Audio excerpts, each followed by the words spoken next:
Policia e Fierit në vijim të kontrolleve në terren dhe verifikimeve në subjekte të ndryshme për evidentimin dhe goditjen e veprimtarive që kryhen në informalitet, organizuan dhe finalizuan në bashkëpunim me shërbimet e forcës së posaçme operacionale operacionin policor të koduar Transaksioni, ku arrestuan shtetasit RK 64 vjeç banues në Lushnjë, ESH 67 vjeç banues në Fier, AI 57 vjeç banues në Fier.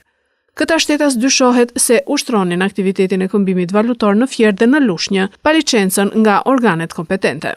Gjatë kontrollit fizik ndaj këtyre shtetasve dhe kontrollit në banesat e tyre, u gjetën 4.200.000 lek, 17.300 euro, 1.400 pound, 300 dollar, 200 franga, 2.500 korona, të cilat u sekuestruan në cilësinë e provës materiale, bashkë me 5 celular. Në vijim të veprimeve për këtë rast, u vu në hetim shtetasi EK 67 vjeç, pasi gjatë kontrollit fizik ju gjet një shumë e vogël parash e përfituar nga këmbimi i kundërligjshëm.